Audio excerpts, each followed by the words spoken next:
Sed sobrios y velad, porque vuestro adversario el diablo, como león rugiente, anda alrededor buscando a quien devorar. Primera de Pedro 5:8. La Biblia nos dice claramente que en los últimos días la iglesia de Jesucristo enfrenta la ira de un diablo rabioso. Ay de los moradores de la tierra y del mar, porque el diablo ha descendido a vosotros con gran ira, sabiendo que tiene poco tiempo. Apocalipsis 12:12. ¿Hacia dónde dirige el diablo su ira? Él está apuntando a las familias, tanto salvas como inconversas, por todo el mundo. Él está rugiendo como un león voraz y echándose sobre los hogares para destruirlos. Él está decidido a destruir matrimonios, distanciar a los hijos, poniendo a familiares uno contra otro. Y su meta es sencilla. Él quiere traer ruina y destrucción a cada hogar que pueda. Jesús hizo referencia a esta obra demoníaca cuando describió a Satanás diciendo: Él ha sido homicida desde el principio. Juan 8:44. Efectivamente, vemos el plan destructivo del diablo contra la primera familia. Fue el diablo quien entró en Caín y lo convenció para que matase a su hermano Abel. Y este homicida aún está obrando. Los últimos años revelan esto de manera horrenda.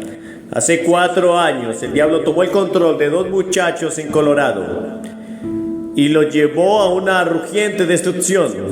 Cuando los 2 muchachos entraron en la escuela superior de Columbia, en una matanza infernal, el mundo quedó atónito. Mataron a una muchacha de cerca mientras ella estaba arrodillada orando. Una muchacha que ellos conocían y respetaban. ¿Quién sino Satanás mismo pudo haberlo llevado a hacer esto? Pienso en la ruina que cayó sobre las familias de las víctimas y de los homicidas. Ha habido muertes, malogros mentales, divorcios, hermanos traumatizados. La destrucción de este incidente aún retumba más allá de lo increíble. Y los padres y amigos de todos los involucrados lloran a toda vida. Un año después, Kathleen Hagen, una pionera en la rama de urología, educada en Harvard, entró en la habitación de sus ancianos padres mientras dormían en Chatham, New Jersey, y los asfixió con la almohada. Su padre tenía 92 años y su madre 86 años. Luego Hagen vivió en la casa por varios días, ignorando los cuerpos muertos en el aposento. Cuando fue arrestada, su apariencia era confusa y desaliñada, pero no mostraba remordimiento por lo que había hecho. Los psicólogos no sabían cómo explicar por qué una mujer tan bien educada pudo asfixiar a sus padres y luego seguir su vida como si todo fuera normal. Piensa en la devastación que nunca fue mencionada en esta horrible historia criminal. El dolor de los miembros de la familia, la angustia de los nietos. ¡Qué horrible ruina y destrucción! ¿Quién sino Satanás pudo haber llevado a cabo esta obra a través de la vida de esta mujer? Hace varios años atrás, el New York Times escribió un reporte inquietante. Padres desanimados entregan a sus hijos. El artículo contaba de padres frustrados apareciendo por docenas en el 6º piso de la parte de Manhattan para entregar a sus hijos a la adopción voluntariamente. Simplemente ellos no podían controlarlos. Un padre no podía manejar a su hijo adolescente después de que la madre murió.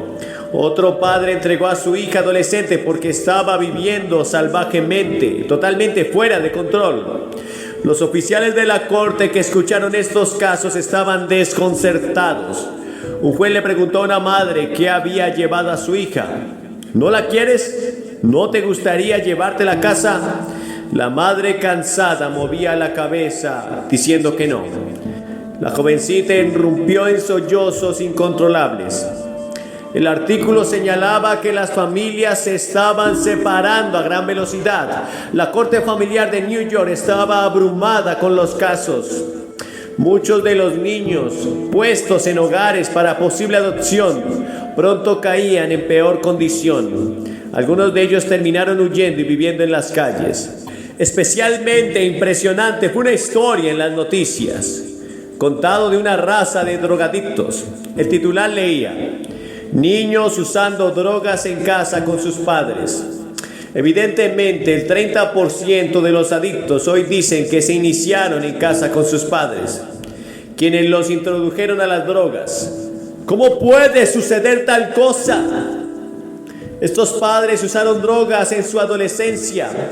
Entonces, más tarde, cuando sus hijos llegaron a la adolescencia, los padres pensaron: nosotros usamos droga, pero sobrevivimos y estamos bien hoy. Es mejor para nuestros hijos que usen drogas en casa en vez de las calles. Y es mejor para ellos que aprendan de nosotros a manejar las drogas que de sus amigos inexpertos. Así que enseñaron a sus hijos a cómo fumar. Pero llegó el día de paga. Sus hijos se enviciaron y sus vidas se descontrolaron. Muchos han abandonado el hogar y viven en las calles. Están enojados con sus padres, desilusionados por su horrible consejo y están desalentados por la sociedad sin futuro. Ahora los padres están descorazonados, llenos de culpabilidad, llorando lágrimas que llegan demasiado tarde. Te pregunto, ¿cómo puede cualquier padre tomar una decisión tan necia? Ellos llevaron ruina sobre su propia familia. ¿Quién sino Satanás pudo cegar esos ojos? Las tragedias que plagan las familias hoy están más allá de lo creíble. Los ejemplos que mencioné son solo aquellos que están sucediendo en América, pero todo el resto del mundo, un diablo rabioso está haciendo estragos y no se detendrá hasta que devore cada familia a su paso. Muchas familias de creyentes han sido sacudidas por caos, tristeza y dolor. Y la devastación demoníaca ha llegado de muchas maneras, a través del divorcio, hijos rebeldes, adicciones de todas clases. Pero el resultado siempre es el mismo. Una familia que antes fue feliz es separada y devorada. Una de las señales más seguras de una conversión genuina era cuando un joven o una mujer comenzaba a mirar atrás y ver lo que el diablo les había robado. Sollozaban mientras abrazaban una foto de su cónyuge, de su criatura o de sus padres. Como adictos no les había importado perder a su familia. Su única preocupación fue el alcohol o las drogas, pero ahora lloran grandes lágrimas por lo que habían perdido. Señalaban la foto y decían: Pastor David Wilkerson, esa es mi esposa. Ella me amaba y yo a ella. Y este es mi hijo. Pero ahora no sé dónde están. Mire lo que perdí. Era trágico, devastador. En tales momentos te das cuenta del poder destructivo de Satanás sobre las familias. Y efectivamente la tragedia más grande nunca fue por los cuerpos devastados de los adictos, su apariencia demacrada o su expresión vacía. Más bien, era lo que se les había robado: un cónyuge, un hijo, un futuro. Peor aún, era lo que fue robado de los hijos de los adictos: una oportunidad de crecer en un hogar santo, conocer el amor de Jesús, ser amado y cuidado por padres amorosos, ser enseñados por ejemplo, cómo vivir para el Señor. Afortunadamente, muchos de estos antiguos adictos fueron bendecidos por Dios con sus familias restauradas, o en algunos casos encontraron una nueva familia en sus compañeros de ministerio. Pero aún gimo como ellos por la destrucción que han visto. Ahora permítame regresar al título del mensaje: ¿Cómo salvar a tu familia de la ruina y la destrucción? Esto es lo que el Espíritu Santo me ha revelado sobre este asunto. Llega el momento cuando ciertas situaciones de la vida están más allá de cualquier esperanza humana. No hay consejo, ni doctor o medicina o cualquier otra cosa que pueda ayudar. La situación se hace imposible y requiere un milagro, o si no terminará en devastación. En tales tiempos la única esperanza es que alguien se llegue a Jesús. Alguien tiene que tener su oído, su atención, no importa quién sea, padre, madre o hijo. Esa persona tiene que tomar la responsabilidad de echar mano de Jesús. Y él tiene que determinar, no me voy hasta que oiga al Señor. Él tiene que decirme, está hecho ahora, sigue tu camino. En el Evangelio de Juan encontramos tal crisis familiar. Y había en Capernaum un oficial del rey, cuyo hijo estaba enfermo. Juan 4:46. Esta era una familia de distinción, quizás hasta de realeza. Un espíritu de muerte colgaba sobre el hogar mientras los padres cuidaban a su hijo moribundo. Puede que había otros miembros de la familia en el hogar, quizás tías o tíos o abuelos o otros hijos. Y nos dicen que toda la casa creyó, incluyendo los sirvientes, y creyó el padre con toda su casa. Juan 4:53. Alguien en esa familia en conflicto sabía quién era Jesús. Había oído de su poder milagroso y de alguna manera llegó la voz al hogar que Cristo estaba en Canaán, como a 25 millas de distancia. Desesperado el padre se encargó de acercarse al Señor. Las Escrituras nos dicen, cuando oyó que Jesús había llegado de Judea a Galilea, vino a él. A través de los años, decenas de madres en nuestra iglesia se han acercado a mí llorando por su asolada familia. Quizás el esposo había abandonado la familia, o un hijo estaba en prisión, o una hija se estaba prostituyendo para mantener su vicio a las drogas. A menudo la madre es la última esperanza que la familia tiene para acercarse a Jesús. Así que ella toma la responsabilidad para interceder, y ella ha determinado orar hasta que el Señor traiga liberación. Ella enlista a otros a orar con ella diciendo, está más allá de toda esperanza. Necesitamos un milagro. El noble en Juan 4 tuvo esa clase de determinación y logró acercarse a Jesús. La Biblia dice que él le rogó que descendiese y sanase a su hijo, que estaba a punto de morir, en el verso 47. ¡Qué imagen maravillosa! La intercesión. Este hombre hizo todo a un lado para buscar al Señor, para que Él le diera una palabra. Mas Cristo le respondió, si no viereis señales y prodigios, ¿no creeréis? Verso 48. ¿Qué quiso decir Jesús con esto? Él estaba diciendo al noble que una liberación milagrosa no era su necesidad más apremiante. En lugar de eso, el asunto número uno era la fe de ese hombre. Piénselo, Cristo pudo haber entrado en la casa de esa familia, puesto sus manos sobre el hijo moribundo y sanarlo. Sin embargo, todo lo que esta familia sabía de Jesús es que Él obraba milagros. Cristo deseaba más para este hombre y su familia. Él quería que ellos supieran que Él era el Dios encarnado. Así que le dijo al noble en esencia, ¿crees que es a Dios a quien ruegas por esta necesidad? ¿Crees que soy el Cristo, el Salvador del mundo? El noble contestó, Señor, desciende antes de que mi hijo muera. En ese momento Jesús vio fe en este hombre. Es como si Jesús dijera, Él cree que yo soy Dios encarnado. Porque luego leemos, Jesús le dijo, ve, tu hijo vive. Tristemente, muchos creyentes siguen su camino antes de escuchar a Jesús. Pero este hombre se alejó en fe. ¿Cuál fue la diferencia? Él recibió una palabra del Señor. Él había rogado a Dios y esperó en Él en fe. Y no se iba hasta que Él recibiera la promesa de vida. Y el hombre creyó la palabra que Jesús le dijo y se fue. La iglesia de Jesucristo debe estar ocupada ganando almas. Y la mayoría de los cristianos son fieles haciendo esto.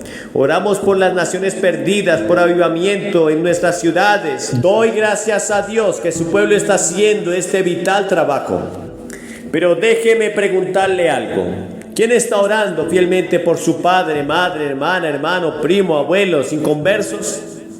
Oración por nuestros seres queridos debe ser de mayor importancia en todo en nuestras vidas. Después de todo, la responsabilidad por tal oración descansa con aquellos quienes tienen el oído del Señor, quienes están lo suficientemente cerca de Él para hacerles tales pedidos. Ahora, si ese no eres tú, entonces ¿quién? ¿Quién orará fervientemente por la salvación de tu familia si tú no lo haces? Quizás piensas: he testificado a mi familia por años, he vivido mi testimonio ante ellos fielmente, ellos conocen mis convicciones, solo tengo que entregárselos al Señor y ya. Es cierto que necesitamos entregar a nuestros seres amados al ministerio de convicción del Espíritu Santo, pero confiando en el Espíritu no significa que abandonemos la oración urgente por nuestra familia. Si dejamos de interceder por ellos, entonces estamos diciendo, en efecto, no hay esperanza.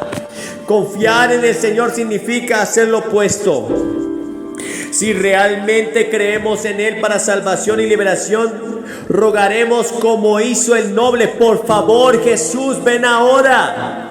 Actúa rápidamente antes que mi ser amado se pierda para siempre. Solo una oración agresiva y ferviente puede combatir los dardos destructivos de Satanás para arruinar nuestra familia. Oraciones a medias no derriban las fortalezas. Tenemos que ser sacudidos de nuestras propias preocupaciones y ponernos en serio con la oración. Y tenemos que quedarnos cerca de Jesús hasta que llegue su palabra. Cuando Cristo estaba en las costas de Tiro y Sidón, una mujer cananea que había salido clamando diciéndole: Señor, Hijo de David, ten misericordia de mí. Mi hija está gravemente atormentada por un demonio. Mateo 15:22. Satanás se había mudado en el hogar de esta mujer y tomó posesión de su hija. La palabra para gravemente aquí viene de la raíz que significa depravada. En resumen, la muchacha era vil, mala, manejada por Satanás. Ahora bien, esta no era una mala madre, aunque ella era gentil, ella creía. Después de todo, se dirigió a Jesús como: Señor, Hijo de David. En efecto, ella está diciendo: tú eres el Salvador, el Mesías de Dios. En este momento viene la pregunta: ¿cómo puede Satanás tener acceso a la hija de un creyente? ¿Cómo puede tomar posesión de niños que viven en un hogar cristiano? Quizás tú eres un padre cristiano, has criado a tu hijo en la iglesia y has hecho lo mejor para mostrarle el buen camino, pero ahora, después de años asistiendo a la escuela dominical y escuchando sermones ungidos en la iglesia, se ha puesto frío, indiferente a las cosas de Dios. Le importan un bledo servirle a Jesús y te pregunta: Señor, ¿cómo pudo suceder esto? A través de los años he visto que esto les ha pasado a muchos hijos de ministros. Gran cantidad de estos jóvenes han entrado a nuestros centros de drogas, reto juvenil, después de estar fuera de control con las adicciones. Fueron criados en hogares santos, pero de alguna manera tomaron el mal camino. Sus vidas comenzaron a ser manejadas por poderes demoníacos y llegaron a ser adictos a las drogas, al alcohol, a la pornografía y la prostitución. Y llegaron a ser adictos. Mientras lees esto, puedes estar tomando un suspiro de alivio pensando: gracias a Dios que no es mi hijo o mi hija. Tengo buenos muchachos. Tuve cuidado de criarlos en el temor y conocimiento del Señor. Ellos conocen el camino correcto. Puede que no estén ardiendo por Jesús, pero por lo menos no están usando drogas. Tales padres tienen el derecho a estar agradecidos. Sin embargo, nunca temen de que su hijo está tibio hacia Jesús. Según el Señor mismo, estar tibio es una condición tan terrible como estar oprimido por demonios. Cuando Cristo advirtió: te vomitaré de mi boca, Él no se estaba dirigiendo a drogadictos. Él estaba hablando a creyentes tibios en la iglesia. Jesús sabe que un espíritu de tibieza puede adormecer a cualquier creyente en tentaciones demoníacas infernales. Tus hijos pueden ser amables, educados y bien comportados.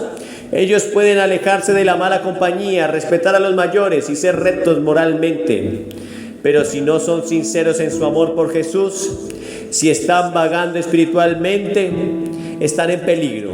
¿Ves? Cualquier niño que es criado en un hogar de creyentes ya es el primer blanco de Satanás. El diablo persigue a aquellas familias que son más fervientes en su amor por Jesús, Pero ahora la tibieza de hijo ha facilitado el trabajo del enemigo. Él se deleita en ver cuán fácil es atrapar un hijo o una hija y atarla al pecado.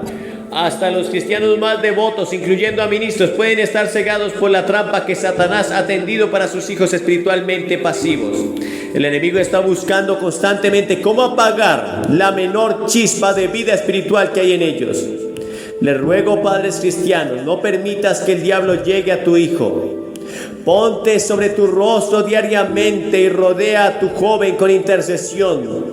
Dios te ha dado el poder para sacudirlos de su estado de tibieza. Cuando mis hijos eran adolescentes, pensé que simplemente podía amarlos y así hacerlos entrar al reino de Dios. Me dije: estaré disponible para mis hijos, seré un amigo para ellos, solo necesito estar disponible para ellos, para que puedan comunicarse en sus necesidades conmigo. Entonces un día mi hijo mayor, Gary, llegó llorando de la escuela, fue directamente a su habitación y se tiró sobre su cama. Cuando pregunté qué pasaba, contestó: papá, no creo que hay un Dios, es todo un mito. Supe entonces que todo el amor del mundo no podía resolver este tipo de ataque satánico, y simplemente comunicarme con mi hijo no iba a solucionar el problema. No pude decirme a mí mismo: esto es solo una mala etapa, se le pasará. Él es un buen muchacho y él sabe que lo amo. No, tuve que afrontar lo que estaba sucediendo ante mí. Satanás estaba tratando de robarle a mi hijo su fe genuina y ferviente. Yo vi a Gary entregarle su vida a Jesús a los 5 años y yo sabía que su fe era apreciada. Ahora el enemigo quería esta fe y él estaba tratando de usar duda e incredulidad para destruirla efectivamente. Satanás estaba apuntando al mismo nervio central de nuestra familia, nuestra confianza en Jesús. Yo sabía que solo tenía una opción. Fui a mi cuarto de oración y cerré las puertas detrás de mí. Me puse sobre mi rostro y me acomodé para la batalla. Determiné: Satanás, no me vas a quitar a mi hijo. Desde ese día en adelante clamaba al Señor a nombre de Gary. Yo rogaba: Señor, guarda a mi muchacho del maligno. El cambio que finalmente tomó lugar en Gary no sucedió de la noche a la mañana, o dentro de una semana, ni aún meses. Él siguió luchando con la confusión. Pero llegó el momento cuando la confianza de Gary en Jesús fue restaurada. Si has leído mis mensajes por algún tiempo, sabes que Gary ha servido en el ministerio a tiempo completo desde su adolescencia. Él es un devoto amante de Jesús. Y en este último año tengo el privilegio de predicar a su lado en reuniones de otros ministros. Cada uno de mis 3 hijos tuvo sus propias pruebas de fe, pero como sucedió con Gary, y el Señor ha sido fiel para darle la victoria a David, a Bonnie y a Greg también, con su hermano. Ellos también llegaron a ser piadosos amantes de Jesús y siervos en el ministerio. Aún así, mi intercesión por mi familia nunca se ha detenido. Ahora mi esposa, Gwen, y yo nos unimos en oración a nuestros hijos adultos por nuestros 10 nietos. La mujer con la hija enferma persistió en buscar a Jesús. Finalmente los discípulos le rogaron al Señor: despídela, salgamos de ella, no deja de molestarnos. Fíjate cómo responde Jesús a las plegarias de la mujer, pero Jesús no le respondió palabra. Evidentemente Cristo ignoró toda esta situación. ¿Por qué haría esto? Sabemos que nuestro Señor nunca ha vuelto oídos sordos al clamor de cualquier buscador sincero. El hecho es que Jesús sabía que la historia de esta mujer le sería contada a cada generación futura, y Él quiso revelar una verdad a todo aquel que la leyera. Así que Él probó la tenacidad de la mujer, de esta mujer, cuando finalmente le habló y le dijo: no soy enviado sino a las ovejas perdidas de la casa de mi Padre. El verso 24. Cristo estaba diciendo en resumen: yo vine para dar salvación a los judíos. ¿Por qué debe malgastar su evangelio a un gentil? Ahora esta declaración hubiera alejado a muchos de nosotros, pero la mujer no se movía.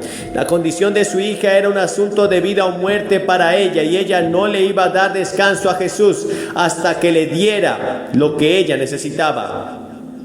Te pregunto, ¿Cuántas veces te das por vencido en la oración? ¿Cuántas veces te has cansado y razonaste, he buscado al Señor, he orado y pedido y no he obtenido resultados? Bueno, era un asunto de vida o muerte para ella. ¿Realmente buscaste al Señor con todo tu corazón, alma, mente y fuerza, sabiendo que no había otro recurso? Considera cómo respondió esta mujer. Ella no respondió con una queja o un dedo acusador diciendo: ¿por qué me lo niegas, Jesús? No, la Escritura dice lo contrario. Entonces ella vino y se postró ante él diciendo: Señor, socórreme. Lo que sigue es difícil de leer. Una vez más Jesús rechaza a la mujer, solo que esta vez su respuesta es aún más severa. Él le dijo: no está bien tomar el pan de los hijos y echarlo a los perrillos. Verso 26. Es importante para nosotros entender que los creyentes judíos de ese tiempo consideraban a los gentiles menos que los perros a los ojos de Dios. Por supuesto, Jesús no aceptaba esto. Él no lanzaría una difamación racial en cualquier criatura del Padre Creador, pero él sabía que esa mujer estaba enterada de la actitud de los judíos hacia los gentiles, y una vez más él estaba probando. Ahora la madre le contesta: sí, Señor, pero aún los perrillos comen de las migajas que caen de la mesa de sus amos. ¡Qué increíble respuesta! Esta mujer decidida no iba a ceder en su persecución de Jesús, y el Señor elogia eso. Jesús le dijo a la mujer: oh mujer, grande es tu fe, hágase contigo como quieras. Y su hija fue sanada desde aquella hora. Verso 28. Amados, no debemos conformarnos con migajas. Nos han prometido toda la gracia y misericordia que necesitamos para nuestra crisis, y eso incluye cada crisis que concierne a nuestras familias, salvas o no. Somos invitados para entrar audazmente al trono de Cristo, con confianza, y debemos presentarle cada necesidad. Sea un padre incrédulo o un hijo rebelde, puede ser que no veamos a cada ser amado ponerse bien con el Señor o cambiar su vida, pero podemos erigir grandes murallas alrededor para detener su carrera al infierno. Podemos pedir convicción sobre ellos y levantar muros de protección alrededor de ellos. También podemos orar por personas en sus vidas que les testifiquen. Pero hay una cosa que puedo asegurarte: estas cosas no sucederán si simplemente los entregamos a su suerte. Puede que tratemos de convencernos, solo tengo que tomar el asunto en fe ahora, pero eso es una falsa coartada. Todo lo que hace es librarnos de derramar nuestro sudor espiritual y lucha en intercesión por las almas de nuestros seres queridos. Te insto, haz esta tu oración: Señor, si uno de los míos se pierde, no será porque no ore, no será porque tomé por sentado la obra del Espíritu en sus vidas, no será porque no lloré sobre ellos. Pase lo que pase, voy a luchar en intercesión por ellos hasta que uno de nosotros regrese a casa a estar contigo. Amén.